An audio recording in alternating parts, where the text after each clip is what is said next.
इस वीडियो में हम लोग 10x का समाकलन करेंगे, यानी कि 10x के समाकलन का सूत्र निकालेंगे। तो मानो हमारे पास i बराबर दे रखा है इंटीग्रेशन 10x और इसका हमको x के सापेक्ष समाकलन करना है। इसको दे देते हैं इक्वेशन नंबर 1।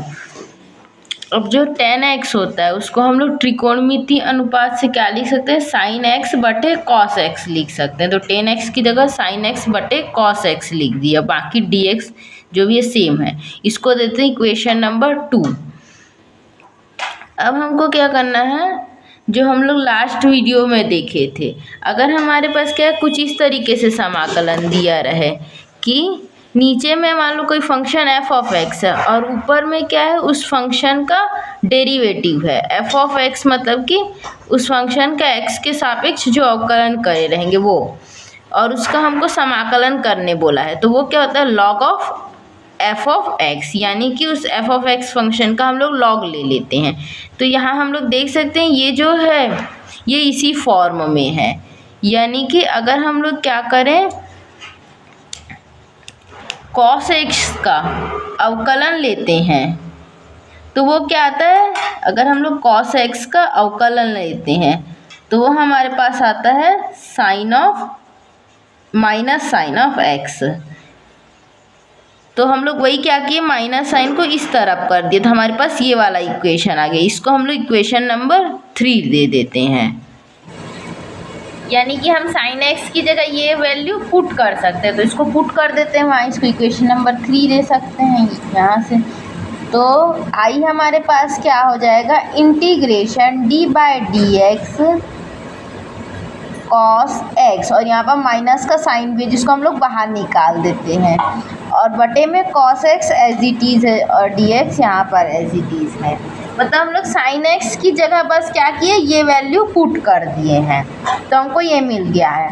अब हम लोग देख सकते हैं ये क्या है, सेम जो फॉर्मूला हम लोग लास्ट वीडियो में देखे थे ये वाले फॉर्म में आ गया है, और उसका हम लोग समाकलन भी देखे थे, क्या आता था, log of f of x।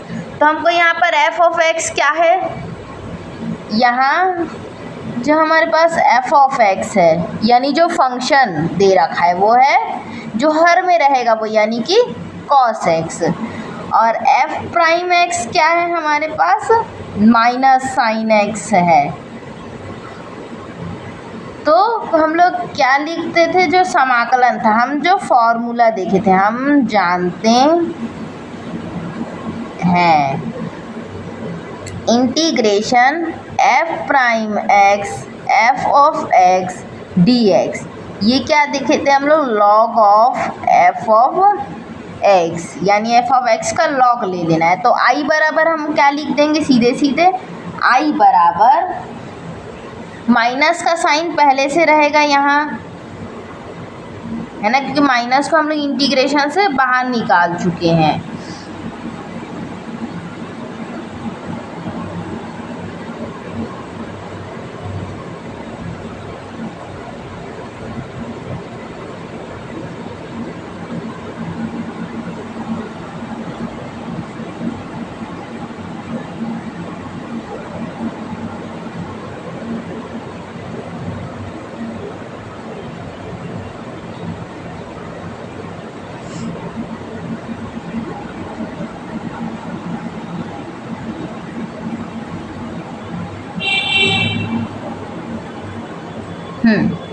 ठीक, तो क्या हो जाएगा, log of f of x यानी log ऑफ cos x। यहाँ पर हम लोग अभी इंटीग्रेशन कांस्टेंट या समाकलन गुणांक को नहीं लिख रहे हैं, यानी क्या हम लोग फॉर्मूला निकाले कि अगर हमारे पास इंटीग्रेशन करना है 10x का x के सापेक्ष तो क्या होगा, वो माइनस log cos x होगा। ये तो हुआ एक फॉर्मूला, और एक तरीका है, इसको दे देते इक्वेशन 4। एक और देख सकते हैं हम लोग, ये वाला टर्म, इसको हम लोग देखते हैं क्या है, i बराबर माइनस log cos x। अब हम क्या करते हैं, हमको log का प्रॉपर्टी पता होना चाहिए। अगर हमारे पास क्या है, माइनस लॉग एक्स है और इस माइनस साइन को हम लोग रिमूव करना चाह रहे हैं, हटाना चाह रहे हैं, तो हम लोग इसको कैसे हटा सकते हैं? लॉग ऑफ 1/x लेकर के। तो यहाँ से हम लोग सेम चीज़ इसमें भी कर सकते हैं। तो आई बराबर क्या हो जाएगा? Log of 1/cos x।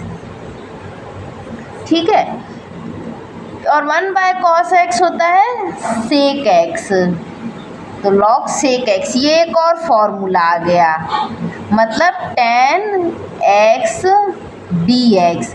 तो इसके हम लोग दो फॉर्मूला देख लिए, क्या क्या? एक होगा माइनस लॉग cos x और एक होगा log sec x।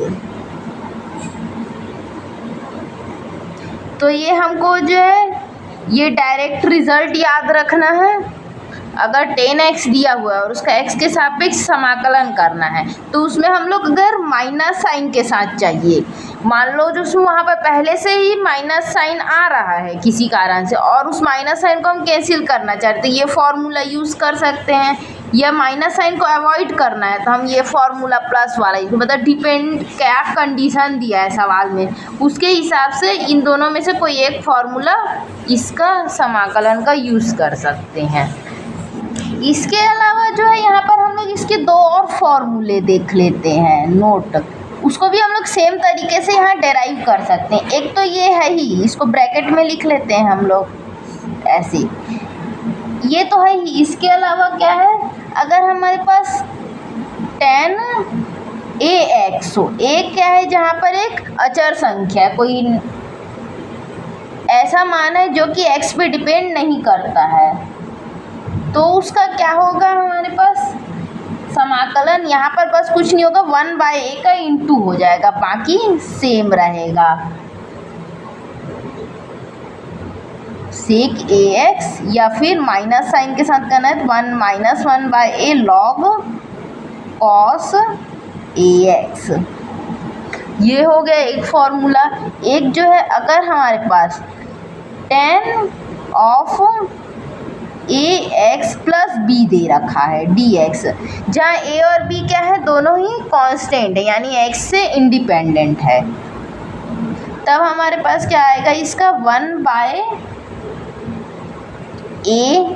log sec ax plus b या फिर -1/a log sec a cos ax plus b। तो ये tan x का सिंपल वाला फॉर्मूला है, और अगर इस तरीके का कुछ आता है, अगर कोई कांस्टेंट भी है उसमें, तो हम लोग ये दोनों में से कोई एक फार्मूला, ये वाला या ये वाला फार्मूला देख के यूज़ कर सकते हैं।